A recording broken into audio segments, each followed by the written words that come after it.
Good morning. Welcome to NewsWire on SportsGrid. Great to be back with you. I'm Craig Mish. For the next hour, we have you covered on the latest news, notes, information, sports betting updates as well. In fact, each and every day here on this show, we have a guest contributor from Legal Sports Report. Today, Sam McQuillan is our guest, coming up a little bit later in the program. In addition, we got George Kurtz. It's time for Kurtz's Corner, our guest contributor as well from Sporting News, touching on the very latest in the National Basketball Association, the NFL, and of course, Major League Baseball. In addition, we have a very big golf tournament going on. You may have noted as the Honda Classic is now called the Cognizant, and it is currently underway in Palm Beach Gardens. We had Brady Cannon a couple of days on the show, each and every week previewing golf as well. But we get the ball rolling today, and we get the show going today as we speak with the very latest in the National Football League, and it appears as though the end has come for Zach Wilson in New Jersey and New York, and unfortunately with the Jets. He has been given permission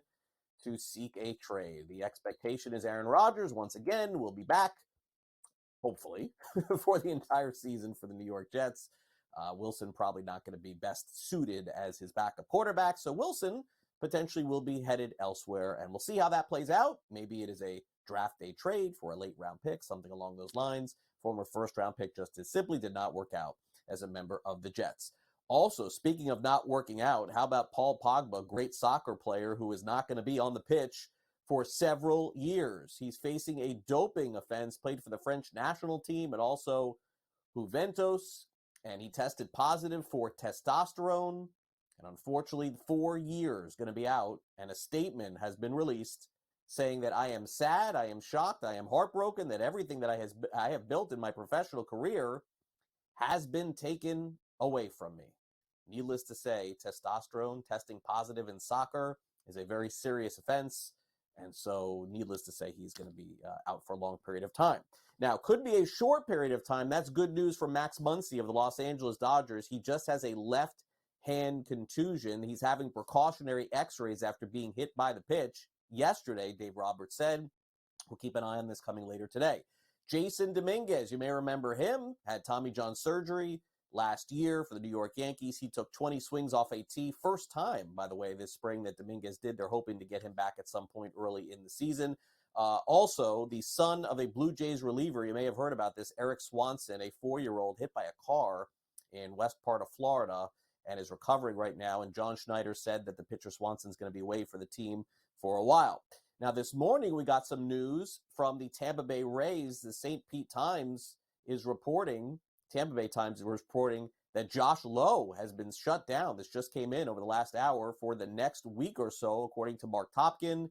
And there's a chance he could potentially be ready for opening day, but really bad news for the Rays in spring training. This is inflammation that could potentially keep him out for opening day. Lowe, one of the great young up-and-coming stars in Major League Baseball. All right, speaking of stars already, not up and coming, Caitlin Clark, another record breaker last night for Iowa. They beat Minnesota 108-60. My gosh, 48 points. She passed Lynette Woodard for the major college women's basketball career scoring record and also broke the record for most threes in a single season in the game, 18 points away, by the way, from Pistol Pete Maravich. Can you believe it? On the football news and notes angle, we've got Lance Leopold signing a contract extension with the Jayhawks, $7 million per year. Jayhawks have looked really good, back-to-back bowl seasons for them. Filipowski back on the court very quickly for Duke. He helped beat Louisville last night, 84-59, 9 points, 10 rebounds, 6 assists. After the storming the court incident, it looks like Filipowski is completely fine. And Camila Cardozo expected to be back tonight for number 1 South Carolina. The leading scorer and rebounder practiced the last 2 days and missed games against UConn and Mississippi. Good news for her as well. Now, the NBA's refs have come under a lot of fire over the last few weeks about missed calls. Even some protests have been filed. The NBA has decided the Knicks' protest of their loss to the Rockets has been denied. So that's it. 105, 103. These things almost never come to fruition, but yet these teams still file these protests. Anyway, it was thrown out. Luka Doncic, another triple-double, 25th birthday, 30 points, 16 assists, 11 rebounds. The Mavs beat the Raptors 136-125. and it was his birthday. Happy birthday to Luka. Jrue Holiday is expected to be among the 12 members of Team USA's roster for the upcoming Olympics, and Thomas Bryant will be in the house tonight. He's a former member of the Denver Nuggets. He's currently not allowed to play in the NBA, and he is suspended, but the NBA is going to allow him as a member of the Heat to come back, get his ring, and then leave. And so Thomas Bryant can at least get that ring tonight with the Heat in town. All right, over in the NHL, the Dallas Stars have acquired defenseman Chris Tanev from the Calgary Flames. The Indianapolis Colts GM Chris Ballard said yesterday that Michael Pittman Jr., one way or the other, in September, is going to be on the Colts this season. So they have to make some sort of arrangement with him before March the 5th. As far as FedEx Field is concerned, you may remember them as a sponsor of the Washington Commanders, name on the field. It is done. The naming rights are over. 2 years on the contract, worth $15 million. Don't know how the finances are going to end up working out, but needless to say, they paid a lot of money to have their name on that field. And by the way, I don't know if you caught this story, but this member of the community in Kansas City called himself the Chiefsaholic, pled guilty to bank robbery. He's a very famous Kansas City super fan. His real name is Xavier Babadar. He pled guilty in federal court on Wednesday to many charges related to a string of bank robberies, and his lawyer had this to say about the decision. From the beginning of this case, folks, the government has been blitzing, and Xavier's pocket was collapsing. But today, Xavier stepped into the pressure. He took responsibility for his actions. He stood up in court, humble and repentant, and admitted what he had done. Now, if I know anything about Xavier, and if the Chiefs Kingdom knows anything about Chiefsaholic, we know that he doesn't give up. We know that if he stumbled and he fell, he didn't let his knee touch the ground. And that's because he's capable of doing a great thing. And he knows that there's still hope. We still have a lot of work to do on his case, but Xavier wants everyone to know that he loves the Chiefs Kingdom, he loves Kansas City, and he hopes that you'll rally to his support. Thank you and God bless. Or maybe just don't rob a bank. That could be the easiest way to get out of that. Anyway, this was my idea. All right, we'll take a quick time out here on the show. When we come back next, our friend Michael DeCourcy, who does a great job all over SportsGrid talking college basketball, is going to do it with us next. Is the NCAA tournament genuinely going to expand with more than 90 teams? We'll ask him next. Don't go away.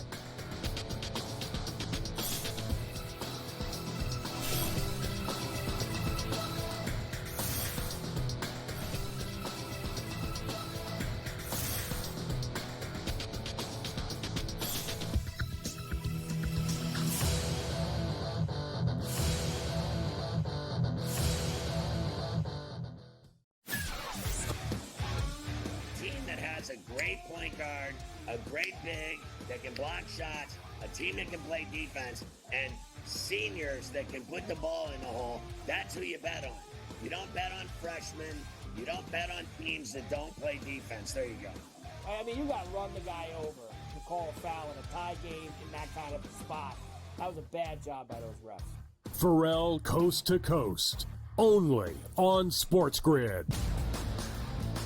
The Lakers lose by double digits last night on the road in Phoenix against the Suns. The Suns get their first victory following the All-Star break, winning by 10 in covering. Anthony Davis played 42 minutes in that game. LeBron James played 37 minutes in a loss. This is the same thing. It's like repeating this over and over and over. Sure, do you want to win these basketball games? Yes, but you sort of say to yourself, all right, at what cost do we have? The Early Line, only on SportsGrid. Like the Minnesota Wild were down by 2 goals today. They were down by 3 goals, actually, today at one point. And they came back and won. Like teams like, the Edmonton Oilers and the Coyote game went back and forth.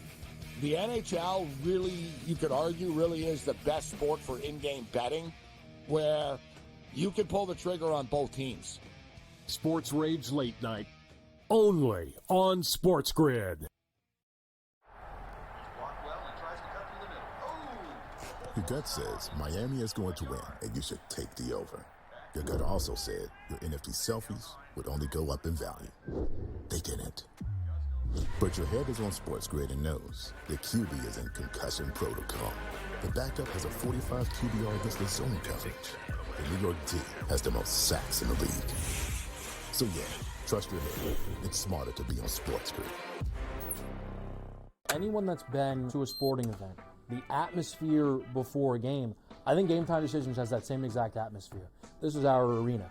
This is what we do. There is going to be an energy to Game Time Decisions that you will feel night in and night out. The excitement you get when you lock your bets in, when you're figuring out what you want to do, we can zone in on the biggest games each night. I want this to be the place that people come to before the games start so they feel as ready as possible to lock in their cards. We are going to hit every single one of those markets that you need to know about. We're going to go through every single thing, and I've got a great team behind me that's going to help me get the job done. There is not going to be a better place, I promise you, than Game Time Decisions to get that new information, react to it, and be able to then bet accordingly. We will have everything at our disposal, and we will use that to our advantage. I'm Kevin Walsh. Tune into Game Time Decisions from 6 to 8 p.m. Eastern on SportsGrid.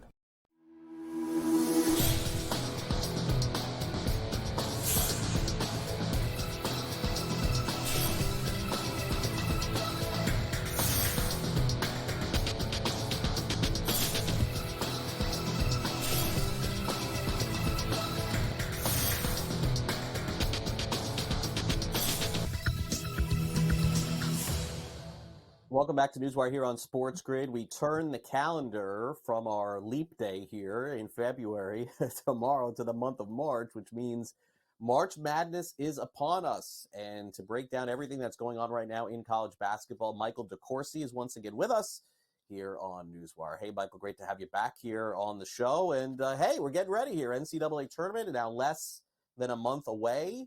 And, the month of March, let it begin. Absolutely. We've got basically 2 weeks left in the regular season, then conference tournament week and selection Sunday. So it's coming up fast.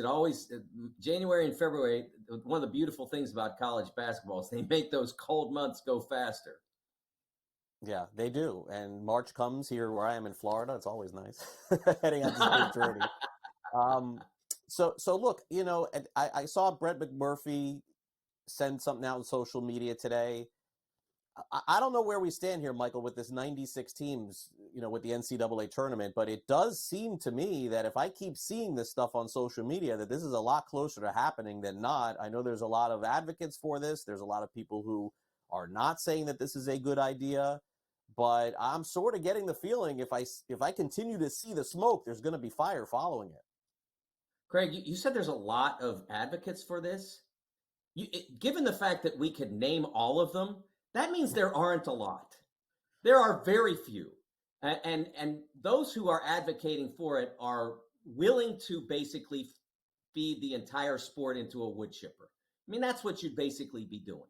It is the worst idea ever in terms of sports. I mean, there is no justification for expansion of this tournament beyond a very small element. If you expanded it to another 4 teams and made the first 4, I guess it would be a exciting 8 or something. I don't know what you'd call it, but early 8 maybe. If you did that, it really wouldn't have that much impact on the regular season. It wouldn't have any impact on the tournament because those who were interested or wanted to bet the games could turn them on Tuesday and Wednesday, and those who wanted to just pretend, as many millions still do, that the tournament begins at noon on Thursday, they could continue to do that. But once you take it to 96, you've wrecked the entire enterprise.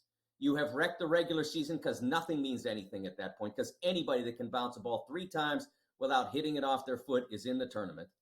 And it wrecks the tournament because the chemistry that's made it a billion-dollar television property for 3 weeks, 67 games of basketball would be completely detonated. So I don't think it's as close as that, but too many of the most prominent voices in college athletics are advocating for it. They should be smarter than this, Craig. They've been in this business for a long time. 50 years ago, there wasn't this kind of interest in March because I was there. I was a sports mad young kid, and you couldn't even see the games on television. Notre Dame versus Michigan State.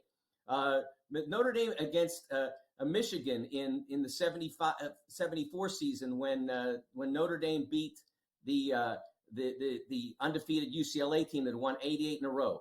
Neither of those games was available on television to me as a basketball mad kid in Pittsburgh. So what we have built because of the magic of 64, you can't replicate it by blowing the whole thing up and letting everybody in.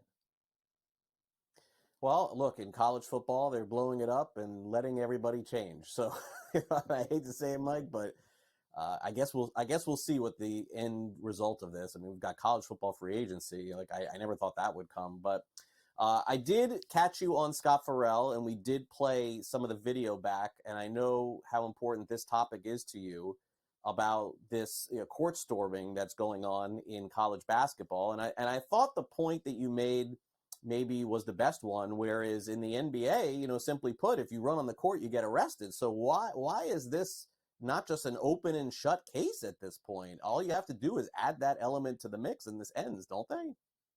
On the other hand, Craig, all you have to do is expand the tournament to 96 teams and the sport will become only about a third as popular as it is now. And then nobody will storm the court. So maybe that's how we solve the problem. Honestly, this has not been for a long time an ideal circumstance, but the colleges like it. In general, they like it. They look at it as good marketing. Hey, look how cool it is to be in college here and what you can be a part of.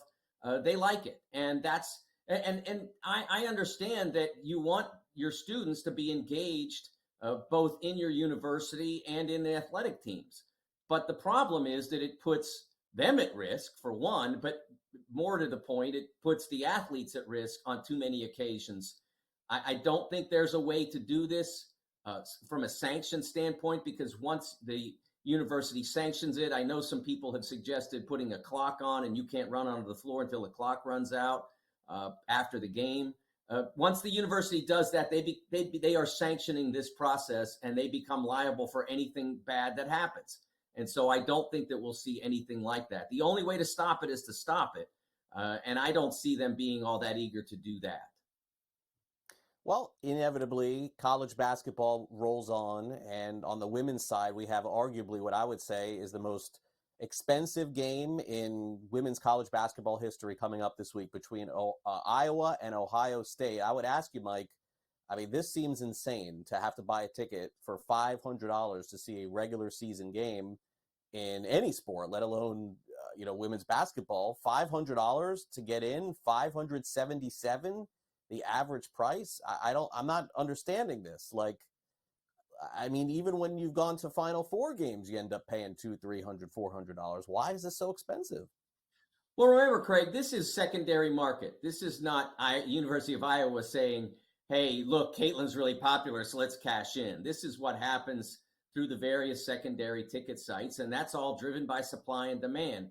So on the one side, you have the fan who would love to go but can't because the price is so high. But on the other side, you have the ticket holder who, if he or she chooses, can cash in on this and make a big chunk of change and maybe pay for what has been their entire season ticket package, so somebody else can pay $1,000 for their 2 seats. So it's not really. It's basically what the product of her grand popularity is, her deserved popularity is. And one of the reasons why why the ticket prices are so high is because a lot of the people who have loved her and loved watching her play aren't giving up their tickets. So there are few on the market, and few means the price goes up. Yeah, I mean, listen, she's the best player to ever play women's college basketball. I get it, but it's a regular season game. It's not a championship game. I guess I'm just not following that one. But anyway, let's review a couple of games tonight. We got Washington State taking on USC. Washington State 6.5 point favorites, total of 137.5. Wazoo clinging to the top 25. They're ranked 19th. What do you make of this matchup? Yeah, this is a really important game for Washington State because they kind of blew their share of the conference lead when they went to Arizona State and weren't quite ready for the Sun Devils after their brilliant win, after Wazoo's brilliant win on Thursday night against Arizona on the road. So they have to be ready for this. They can't afford a letdown. UCLA is going to give them a game. It's really important that that Washington State be fully engaged in taking Southern Cal out. Excuse me. All right, let's go real quick to Gonzaga at San Francisco. I know the Zags are having an uncharacteristic type season. Normally in the top 5, they're on the verge of being out of the top 25. At one point they were. I know they're back in. They take on San Francisco tonight. 3.5 point favorites here. I've seen some 4.5. Maybe this line has changed since this morning. I'm not sure. Maybe some backing for San Francisco tonight. It's the most important game of Gonzaga's season, so I can't see them not being fully prepared and ready to go. If they lose this game, they probably don't make the field without an automatic bid. So I think the Zags will be there. All right. Thanks, Mike, for coming on.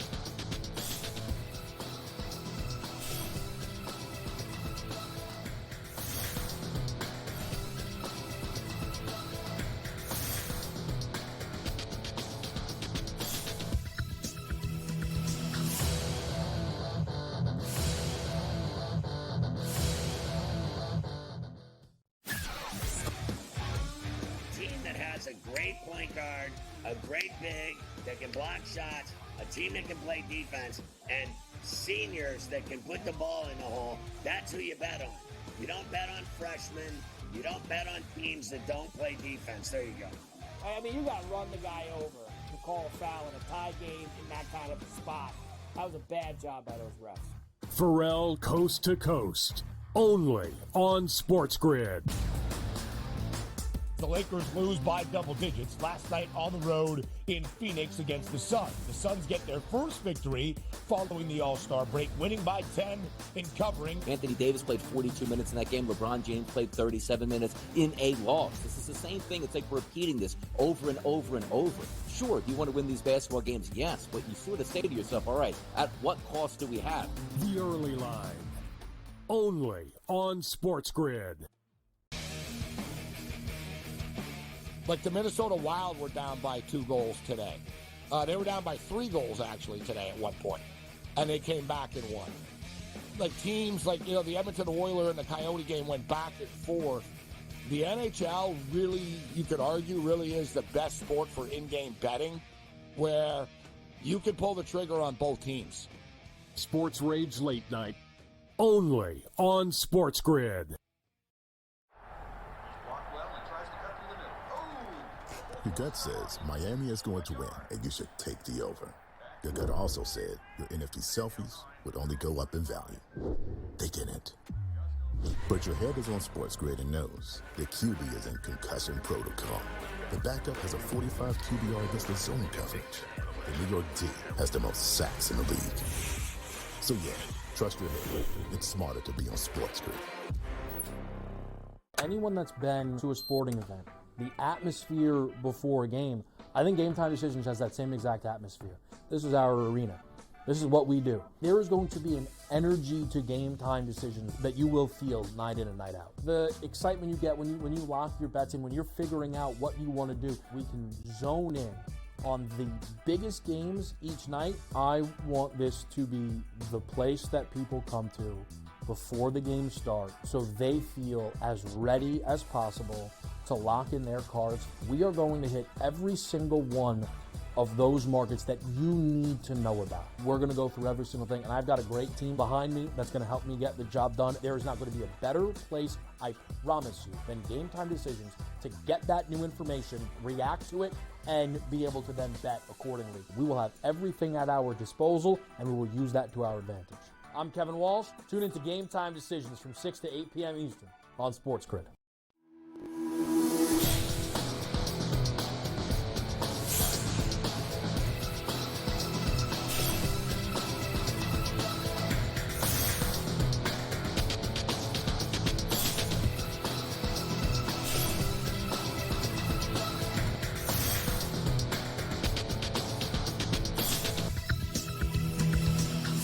Welcome back to NewsWire here on SportsGrid. We got some good news, what we thought was good news, about the potential for the state of Georgia legalizing sports betting, at least in the process of that.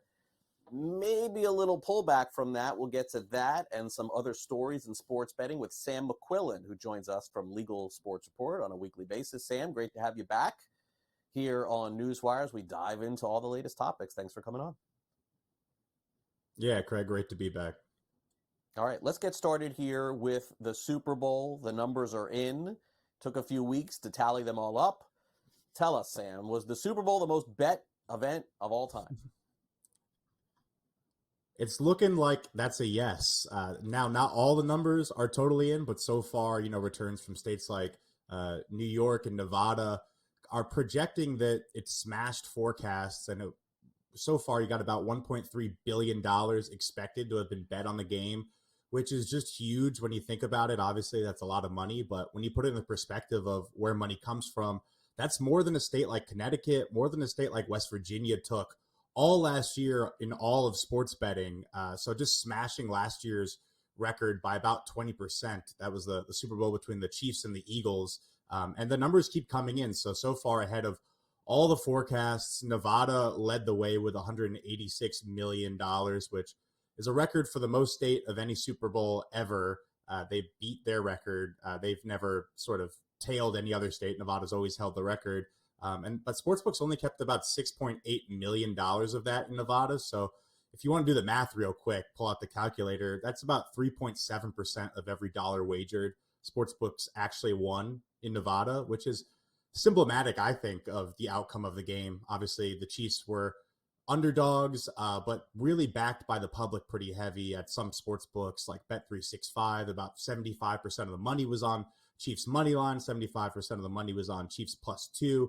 Those both hit. Obviously, the total kind of landed right on the nose, meaning that, it could have gone three ways depending on which book you're talking about.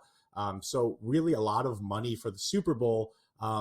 We kind of initially thought that, because of the game outcomes, maybe the books got hit really hard, but I think the story here is really same game parlays kind of saved the day for everybody. One outlet is reporting that 34% of all the bets that they tracked on the Super Bowl were some kind of parlay, some sort of same game parlay, which if you know anything about how parlays work, is they're higher odds for a reason. And sportsbooks cleaned up there, which is really interesting to see them use that as a way to offset bad sporting outcomes. It's allowed them to be a little more flexible with what they've been able to offer. The Chiefs were +2 for a while, and despite all the money coming in on them, they held them right there. I think they kind of knew that everyone's going to really be looking forward to these same game parlays. Obviously, Travis Kelce was a huge bet. I think at Bet365, he had twice as much money to score a touchdown than the Niners did to win the game. Obviously, he didn't score a touchdown. So when you dig into the nuances of, beyond the box score, get into some of the stats, you kind of figure out why they didn't make out as bad as they did. App downloads were actually down compared to last year, which is interesting to see. Money up so much, but downloads less. I think that kind of speaks to the nature of sports betting in the, the modern day landscape, where people are betting more and more or doing more of these parlays and betting smaller amounts, but the money keeps going up while, less users are hopping on board. So it's pretty significant. You're talking about the most bet single day sporting event ever.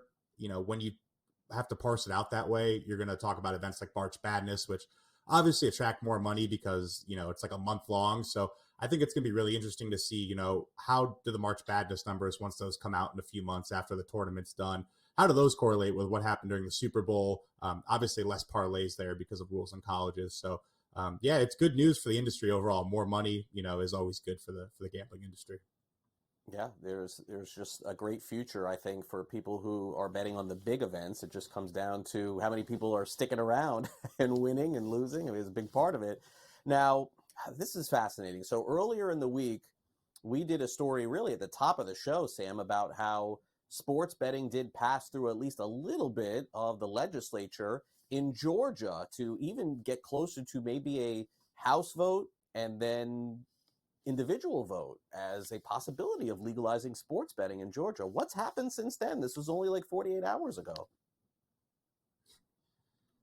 Yeah, so earlier on in the week, this happens during the legislative session. Things change quickly, but the good news was that it passed the Senate, the Georgia sports betting bill. Obviously, they've been trying to get sports betting done in Georgia for years and years, and it's really been a priority for the industry this year.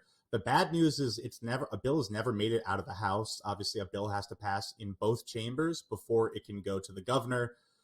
Governor's supportive, but it's going to be hard to get something to his desk. Today's the deadline for bills that originate in one chamber to get voted on in the other chamber. It's called a crossover deadline. So essentially, because this bill was introduced in the Senate, passed the Senate, it now only has the rest of the day to make it out of the House. There's rumors earlier on in the week that it was going to get a vote, but I'm hearing now from folks in Georgia that it's likely it won't get voted on, which is bad news because that means it's going to die. And the sports betting hopes for Georgia are probably out the window for the rest of the year. It's been sort of a tough situation for the industry, who's really focused on Georgia this year. Obviously, it's a huge state in the Deep South, and there's plenty of money in there, plenty of sports teams around it.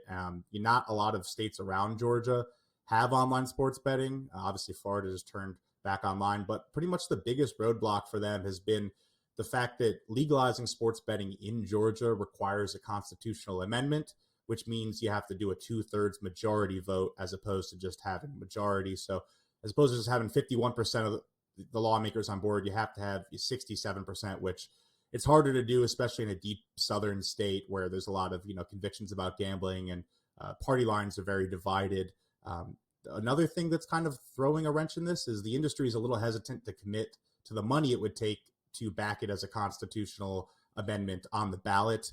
That's the way they're kind of proposing doing this in Georgia. Obviously, states like Maryland, Colorado, Louisiana have had a lot of success with these ballot referendums. But then you look at a state like California where the industry spent, like $300 million last year or the year before on a failed attempt. And it would cost about $20 million to do that in Georgia this year. So they're kind of hesitant to put all their chips on the Georgia table when they have states like Missouri coming up that's probably going to have a ballot initiative, and potentially Alabama as well. So it kind of seems like what I'm hearing from folks around, the things going on in Georgia is the industry is pulling back a little bit and is hesitant. And if they're not optimistic, it's hard to be optimistic as an outside observer.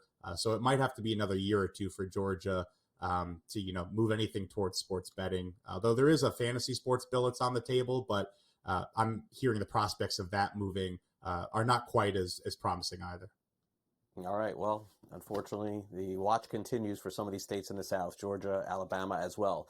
Now, the other watch that we have here on the show is the Daily Fantasy Watch, not from FanDuel and DraftKings and the games that you play, like in the NFL. These are the direct pick'em games that we've been talking about so often. It seems like every state is finding issue with these games. And now, Sam, my understanding is in Massachusetts, this continues on where they're looking for cease and desist letters, and there's a possibility that I think we could be seeing less of these operators in that state as well. Yeah, I know, Craig. We really should have our own pick'em fantasy segment on the show. By now, I talk about it every week, but there's news happening every week, so it's hard to keep track of. You've got, I think this is the 13th or 14th state where this has happened. Massachusetts, which is pretty big. Obviously, it's a bigger state than some of the ones we've talked about, like Wyoming, or even I'd probably put it on par with Michigan, honestly. That they came out and sent 10 cease and desist letters to different fantasy apps because of the issue we've talked about, Pick'em, which the letters have said, hey, these games, we're considering them parlays, and if it's a parlay, it has to be sports betting. You can't get away with calling it fantasy and skirting around the rules. You have to pay the same licensing fees, same vetting process, same taxes as the sports betting operators do. So folks like Yahoo and Sleeper were the ones who got these letters, which obviously they've gotten them in other states. Sleeper just left New York a couple months ago for something similar going on. I thought what was really interesting here, Craig, was that Underdog and Prize Picks did not get letters. And obviously they've kind of been the theme of this. They've sort of pioneered the pick'em industry, and you see the commercials all the time. It's really popular, especially in states without sports betting. So it's interesting to see them. Sort of what happened here is they got to an agreement with the operator before the cease and desist letters came out, which usually it's after, and it gives them bad press. But they kind of said, we're going to switch over to our peer-to-peer games, which, the normal pick'em game is player versus house, which is, people constitute that as gambling in some situations. So they're kind of moving it towards a different model that has helped them in other states. But it's interesting to see post-football season, all of a sudden them kind of changing their tune and being kind of hand in hand with operators and figuring out a way to kind of move forward and keep operating in these states and also not get a cease and desist letter is pretty interesting. So, we've seen Prize Picks pull out in New York. They just paid them $15 million for operating without a license. And, both agreed to leave Florida recently as well, as I'm sure you know. It's these pick'em, the top ones seem to be changing their tune a little bit here. Yeah, I mean, when I'm driving on the highway, I no longer see those advertisements, not to mention on my computer or my phone, getting constantly bombarded. Those days seem to be over. And I think you're right, Sam. We should just create a segment every week and talk about which state can't operate these pick'em games anymore. We'll see you next week, and we'll figure that out. Thanks again for coming on NewsWire. Yeah, we'll figure out a name for it next time. Thanks, Craig. Yeah. Well, we got two Sams. Maybe it'll be like Sam's Pick'ems for both you and our producer, Sam. I don't know. Maybe it's a bad idea. All right, Sam McQuillan is leaving us. Sam Yarnell, our producer, is staying with us because we've got 20 minutes left here on the show. And coming up next, it's time for Kurtz's Corner. George Kurtz weighs in on the latest in the NFL and Major League Baseball. Also a preview of tonight's Heat Nuggets game in the NBA. So go on.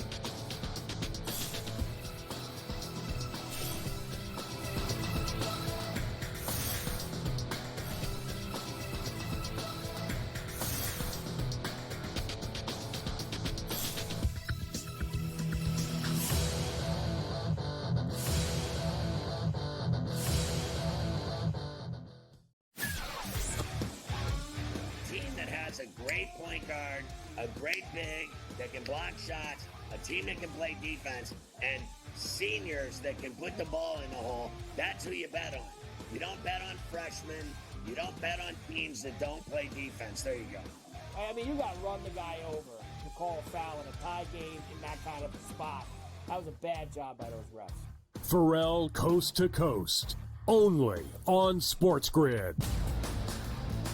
The Lakers lose by double digits last night on the road in Phoenix against the Suns. The Suns get their first victory following the All-Star break, winning by 10 in covering. Anthony Davis played 42 minutes in that game. LeBron James played 37 minutes in a loss. This is the same thing. It's like repeating this over and over and over. Sure, do you want to win these basketball games? Yes, but you sort of say to yourself, all right, at what cost do we have? The Early Line, only on SportsGrid. Like the Minnesota Wild were down by 2 goals today. They were down by 3 goals, actually, today at one point. And they came back and won. Like teams like, the Edmonton Oilers and the Coyote game went back and forth.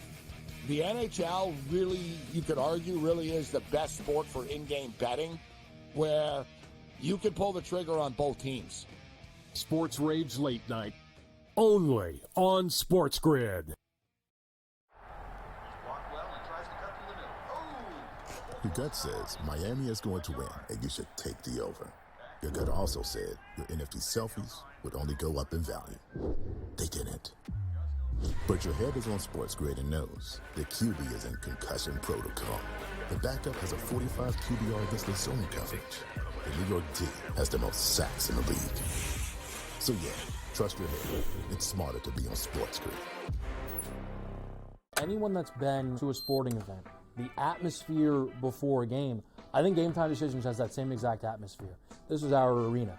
This is what we do. There is going to be an energy to Game Time Decisions that you will feel night in and night out. The excitement you get when you lock your bets in, when you're figuring out what you want to do, we can zone in on the biggest games each night. I want this to be the place that people come to before the games start so they feel as ready as possible to lock in their cards. We are going to hit every single one of those markets that you need to know about. We're going to go through every single thing, and I've got a great team behind me that's going to help me get the job done. There is not going to be a better place, I promise you, than Game Time Decisions to get that new information, react to it, and be able to then bet accordingly. We will have everything at our disposal, and we will use that to our advantage. I'm Kevin Walsh. Tune into Game Time Decisions from 6 to 8 p.m. Eastern on SportsGrid.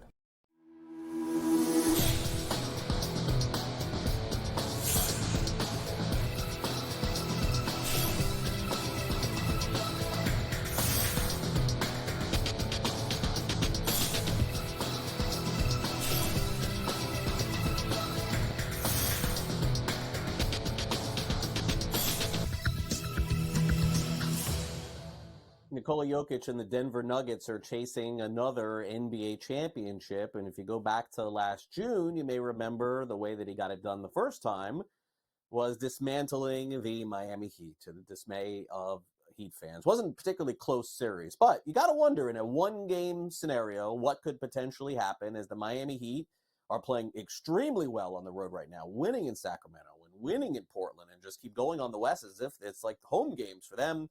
Tonight they take on the Denver Nuggets. It is a rematch of the championship, and our very own Ben Stevens has a preview. Craig, a full week since the NBA returned to action following the All-Star break here in the 2023-24 NBA campaign. Only about 25 games left for pretty much every team around the association. We are firmly in that home stretch of the regular season of the 82 games that we have, with the playoffs on the horizon. And speaking of the postseason, a marquee matchup on this Thursday, an NBA Finals recap in the Mile High City between the Denver Nuggets and the Miami Heat. Of course, it was the Heat, Craig, making NBA history a season ago. The only 8 seed to emerge out of the play-in tournament and into the NBA Finals. We had never seen an 8 seed reach the NBA Championship Series, now taking on the reigning NBA champions, the Denver Nuggets. Denver on the second leg of a home back-to-back last night at home, blowing out the Sacramento Kings, easily covering as a 5.5, 6-point favorite. A big number, Craig, in Denver, but it really highlights that altitude advantage that we have seen for the Nugs at home, not only this season, but of course last year in the NBA Finals as well. Denver is 23-5 now straight up, and it's 28 home games in the Mile High City this year, booked as a favorite in all 28.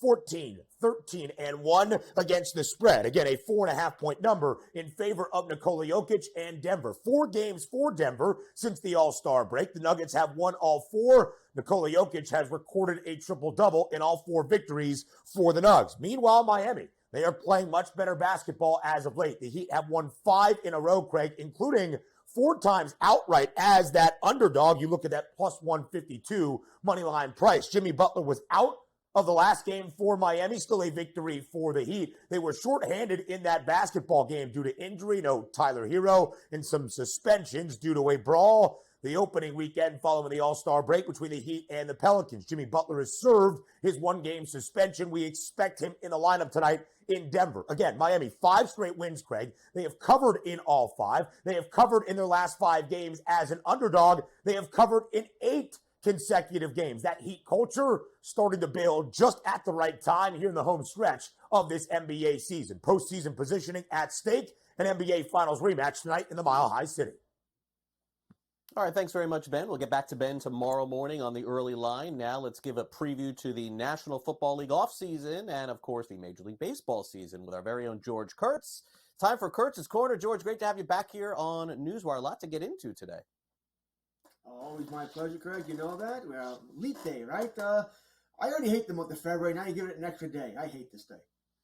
Yeah, well, I mean, one more day in February, George, just means one more day till March, one day closer to, of course, the NFL draft and the NFL offseason getting underway at the Combine. And we got the news yesterday that it looks like the tenure is over for Zach Wilson with the New York Jets. I guess the question is, should anybody be surprised, George, that he's not going to be back as the backup? I know Aaron Rodgers said all the right things last year. They gave him an opportunity to play.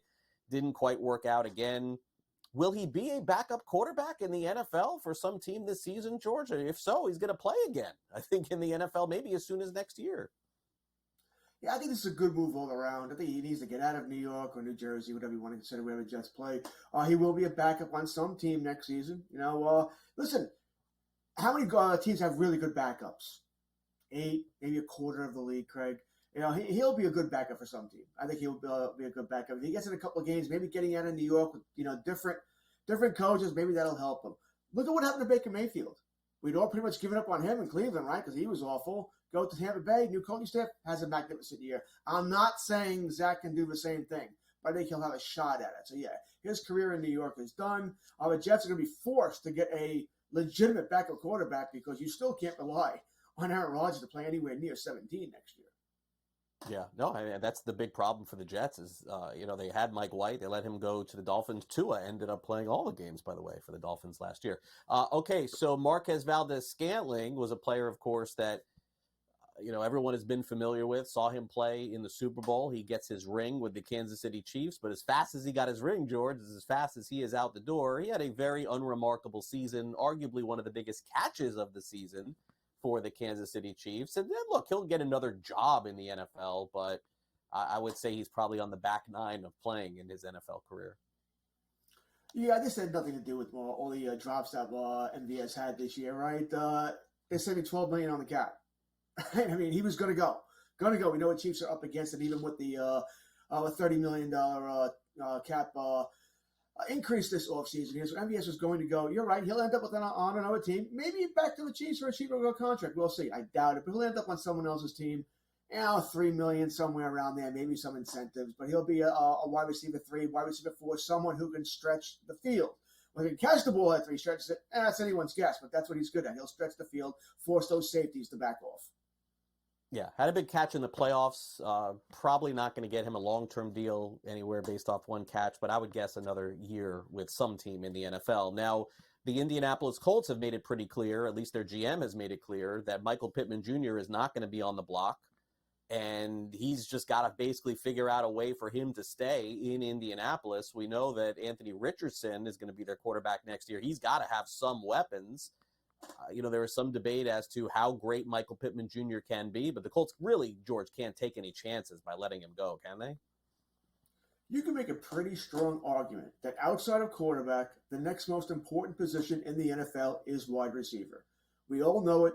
This league, the NFL is built off of the quarterback to throw the ball 40, 50 times a game. They want explosive plays. They want 75-point ball games and above here. You need a wide receiver. Pittman, I said, I'm not going to put him up there with the Justin Jeffersons of the world, CeeDee Lambs and players of that ilk, but he's probably the next tier down. Probably a top 15 wide receiver in the NFL right now. I don't think it's going anywhere. I think Indianapolis is telling the truth here. I'm the first person to tell you, everybody's lying right now. Everybody's lying because they don't want to give away what their intentions are for the NFL draft in 2 months. But I think Pittman does stay. If they can't get a long-term deal done, they will franchise Pittman. So Anthony Richardson will at least have Michael Pittman next season. Yeah, I would agree. Okay, so now in terms of free agency, as you mentioned, running back is going to be a hot position because we have several names that people are familiar with that are heading to free agency. Saquon Barkley is one. Josh Jacobs is another. What do you make of Tony Pollard? Do you think Tony Pollard could be a sought-after running back? I think these guys are all going to be sought after for some degree here. I think this is also very bad for the running backs, by the way. The price is going to be driven down. Oh, what, Barkley, you want $15 million a year? Nah, we'll go to Pollard. We'll pay him 9, 10, whatever it might be. Pollard, you don't want that? Okay, we'll try Eckler, who was hurt all of last year. So this sort of goes on and on and on here for the running backs. Do I think Pollard will be sought after? It depends on what you believe. If you believe that Pollard, the shaky year last year was because of the broken ankle that he suffered in the playoffs the year before that took him that much longer to recover, then he'll be sought after. If you don't, well, maybe he won't be. That being said, Barkley's going to be first choice. I think Derrick Henry's going to be very much interested party. He's going to want his bruising style. I think Pollard may come in after that. All right. Well, now let's move on to baseball. And again, we've had now approximately 1 week, George, of spring training games, which really are meaningless in the end. You're not seeing a lot of players playing a lot, not a lot of huge stories. And ironically, I guess with the way the new TV contracts are, George, we haven't seen a lot of televised games either, just a handful of games every day that are streaming or on. Let's start off with the New York Yankees, who, again, are still in the rumor mill for potentially signing Blake Snell. Every year, George, with their betting odds, it's like you're never getting any value with the Yankees. They're the favorites again to win the AL East, one of the favorites to win the American League, World Series. And my gosh, their win total, 94.5 wins for the New York Yankees. Look, I get it. They added Juan Soto, and they're banking on health of Rodon, and Nestor Cortez has looked pretty good too, and Garrett Cole is back there. Marcus Stroman is a Yankee as well. But, man, you could have, sort of made a living fading the Yankees the last few years. Are you going to do it again this year? Everything you said is true. Right? You're 100% on the nose here. If the Yankees have the great luck and everybody stays healthy, Judge stays healthy. I don't care about Stanton. I don't think he matters for the team. But Judge stays healthy. Soto stays healthy. And that rotation stays healthy. Because the Yankees don't have the depth in the rotation they had last year. Right? They traded it all away. It's all in San Diego now. All right? So they don't have that depth there. I mean, if just one guy goes down, it gets very interesting. You're talking Lucas Gill is probably your sixth starter. a guy coming up with Tommy John surgery. If two guys go down, I honestly don't know who the next starter is. So that's why they're sort of forced to sign him as Snell and Montgomery. They need depth in the rotation. Put Clark Smith as the long guy where he can be one of those starters you're going to need. You know you're not getting through with 5 to 7 starters. You're probably going to need 10, 11, 12 as the season rolls on here. So, yeah, if everything works out well for the Yankees, love them. But that's generally not how life works here. I think the team to look at in the American League East, by the way, you want to get the good price. How about the Toronto Blue Jays? I know Alex Manoah is looking like Wild Thing from Major League, right? I wouldn't want to be in the batter's box. He's gonna kill you. But the rest of that pitching staff is solid. They have to hit better than they did last year. They were awful hitting last year in that bandbox in Toronto. They will be better. I like the price we're getting from the Toronto Blue Jays in the American League East. Yeah, no, I like the Blue Jays too. And also, George, I think that people discount the Tampa Bay Rays. There's a lot of good teams in that division, which is sort of shocking to see Boston do as little as they have. And I would say also, George, one of the other, sort of storylines around this are the Baltimore Orioles. They signed Corbin Burns, they traded for Corbin Burns, I should say. Signed is what he would like to have happen. We saw Burns already make his debut in spring training. We're going to start to see, again, those aces pitch this weekend in spring training again. You think the Orioles did enough, George, to, sort of put them in the driver's seat again here in the East? Because, Bradish went down. We know the hitting is fantastic for Baltimore. We're going to see Jackson Holliday face off with Paul Skeens as well. Yeah, we know the Orioles are going to hit. Right? That's not going to be a problem. They're going to score runs there. Not worried about that. So many good young players. And I can't believe they didn't have to give up any top players to get Corbin Burns. Right. It's amazing to me. What a deal there.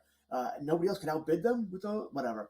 It is what it is here. I think we're also forgetting that Bautista's out for the Orioles, right? He's not going to pitch this year. He was great for them last year. That bullpen was fantastic. Something that's been a weakness through the years.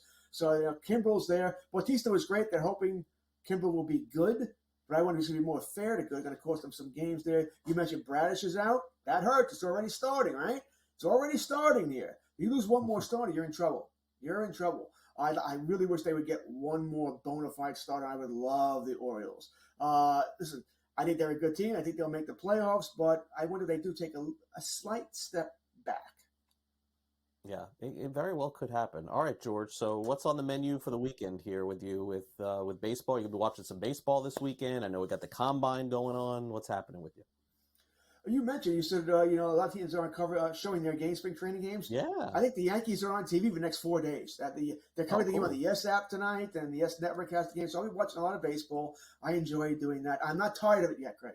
The next time I'm on the show, I might be a little tired of preseason baseball. I'm like, let's go. Let's get the game started already here. And, of course, the NHL. Be all over the NHL this weekend. A lot of big games that could determine playoff positioning. The trade deadline for the NHL next Friday. Okay. You'll catch us up with that. We'll have George back on the show next week. Marlins Yankees tonight, by the way, in Tampa. Okay. George Kurtz, have a great weekend. Thanks again for coming on. Always my pleasure, Craig. Good luck, everybody. All right. Coming up next, Shohei Ohtani takes to social media. This time it's not about his puppy. New story next.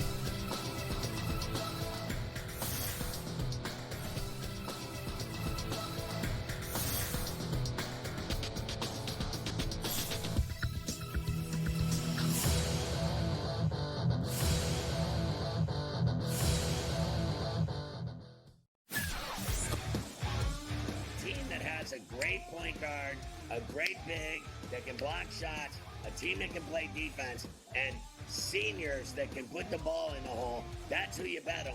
You don't bet on freshmen. You don't bet on teams that don't play defense. There you go. I mean, you got to run the guy over to call a foul in a tie game in that kind of a spot. That was a bad job by those refs. Pharrell Coast to Coast, only on SportsGrid. The Lakers lose by double digits last night on the road in Phoenix against the Suns. The Suns get their first victory following the All-Star break, winning by 10 in covering. Anthony Davis played 42 minutes in that game. LeBron James played 37 minutes in a loss. This is the same thing. It's like repeating this over and over and over. Sure, do you want to win these basketball games? Yes, but you sort of say to yourself, all right, at what cost do we have? The Early Line, only on SportsGrid. Like the Minnesota Wild were down by 2 goals today. They were down by 3 goals, actually, today at one point. And they came back and won. Like teams like, the Edmonton Oilers and the Coyote game went back and forth. The NHL really, you could argue, really is the best sport for in-game betting. where you can pull the trigger on both teams. Sports Rage Late Night, only on SportsGrid. Your gut says Miami is going to win, and you should take the over. Your gut also said your NFT selfies would only go up in value. They didn't. But your head is on SportsGrid and knows the QB is in concussion protocol. The backup has a 45 QBR against the zone coverage. The New York D has the most sacks in the league. So yeah, trust your head. It's smarter to be on SportsGrid. Anyone that's been to a sporting event, the atmosphere before a game, I think Game Time Decisions has that same exact atmosphere. This is our arena. This is what we do. There is going to be an energy to Game Time Decisions that you will feel night in and night out. The excitement you get when you lock your bets in, when you're figuring out what you want to do, we can zone in on the biggest games each night. I want this to be the place that people come to before the games start so they feel as ready as possible to lock in their cards. We are going to hit every single one of those markets that you need to know about. We're going to go through every single thing, and I've got a great team behind me that's going to help me get the job done. There is not going to be a better place, I promise you, than Game Time Decisions to get that new information, react to it, and be able to then bet accordingly. We will have everything at our disposal, and we will use that to our advantage. I'm Kevin Walsh. Tune into Game Time Decisions from 6 to 8 p.m. Eastern on SportsGrid.